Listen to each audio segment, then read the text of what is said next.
So yeah, this happened when I was in my 11th standard. I was new to the school, rarely had 2 to 3 friends, new place, and I was going through a lot at that time. So one day I kind of approached one of my friend and told her what all was within me.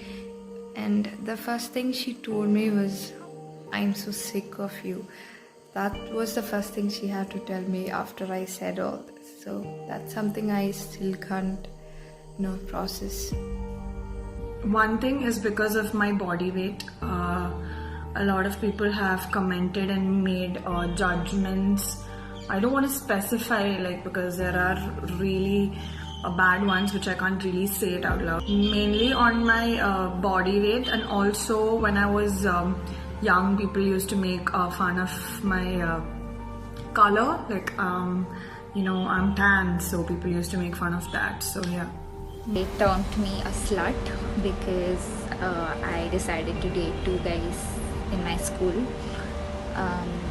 Not even at the same time, at different times obviously.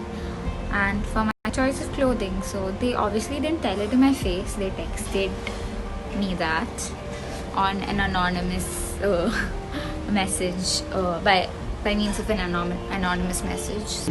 One of my family member told to a person whom I consider as my own sister, who's like my best friend also, told her that I'm fooling around with her, that I'm playing around with her, and that she's just a joke to me. That person made her believe in such a way that she got lost. There was a point that she got lost and got really disturbed. And that is a moment where I realized that no matter who it is, it's very easy, and people can be easily judgmental about you without knowing the real facts, without knowing who you really are. So there's a saying, actions speak louder than words. So it was actions. I was just 9 years when I came to Bahrain, and I didn't know how to speak English, and I gained weight also at that time.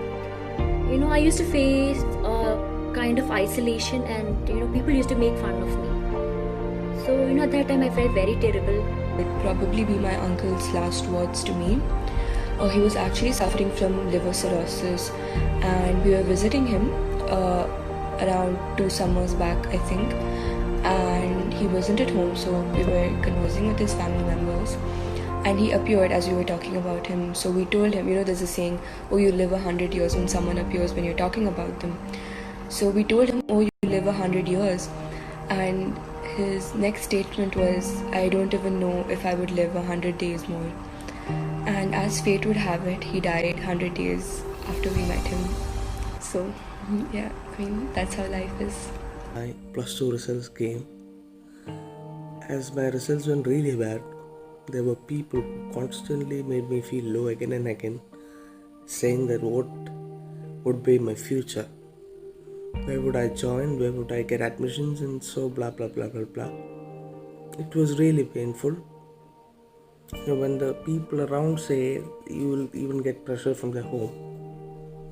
What's the problem? What's the problem? That was the most painful moment.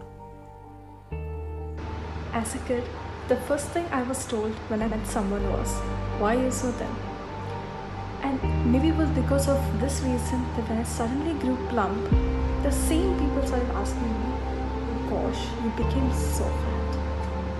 I guess this is one of the most terrible things that someone would ever tell me. My friend, a friend of mine, passed away 1 year back. After that person passed away, I was in a state of deep depression and a state of deep shock. It was absolutely terrible. And months after that, I was all right. Months after that, I was okay. And I remember I was being a bit reckless here and there, and someone told me that if I were to continue on this reckless path, I may end up like my friend who was dead. And it was one of the most painful things I've ever heard in my entire life. There was this phase back in middle school where I hung out with some guys, because I felt comfortable with them, and I was called a slut for that. Yeah, I think that's like the most painful thing anyone has ever told me. So after 11th, the last day of 11th, it was like a normal day. We dropped each other in near the bus, and then she left. And during this 1 week holiday, she said she will be leaving India and for a vacation, 1 month vacation. And we were like, yeah, okay, fine. See you then. We were like that. And then after a few weeks, she was like, I got a call from her, and she was like, she's not gonna come back. So I was really shocked that day, and I was like, what are you saying? So due to family issues, she said she's not gonna come back. And I was like, I felt really alone because and that statement of hers brought me pain, because the last day I couldn't even give a hug or see her, or just it was just a normal day for me. When my ex told me that there was another guy called me to ask about what happened and stuff, all that kind of crap. And when I called her to ask about this guy, she said, he's more important than you. That's something that hurt me the most. I introduced myself to you all as R. So I was new to this particular school and was really desperate for friends. Everyone seemed nice in the beginning.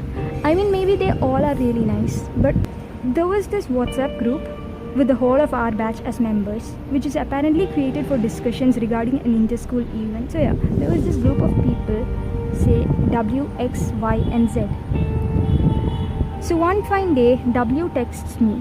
W was neither in my class nor has ever talked to me, but he still has the audacity to text me, and he says, "Listen kid, why are you so bossy?"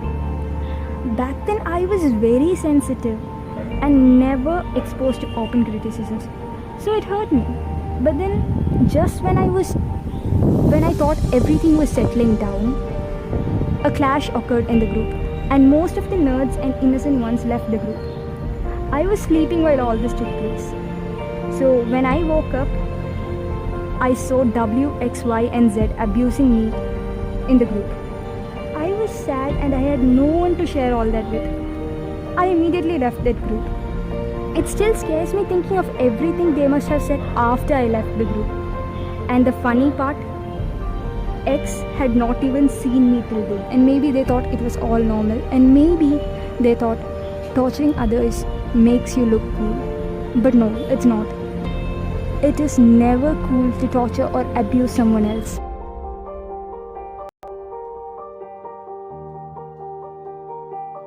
Hello beautiful people, thank you so much for watching that video.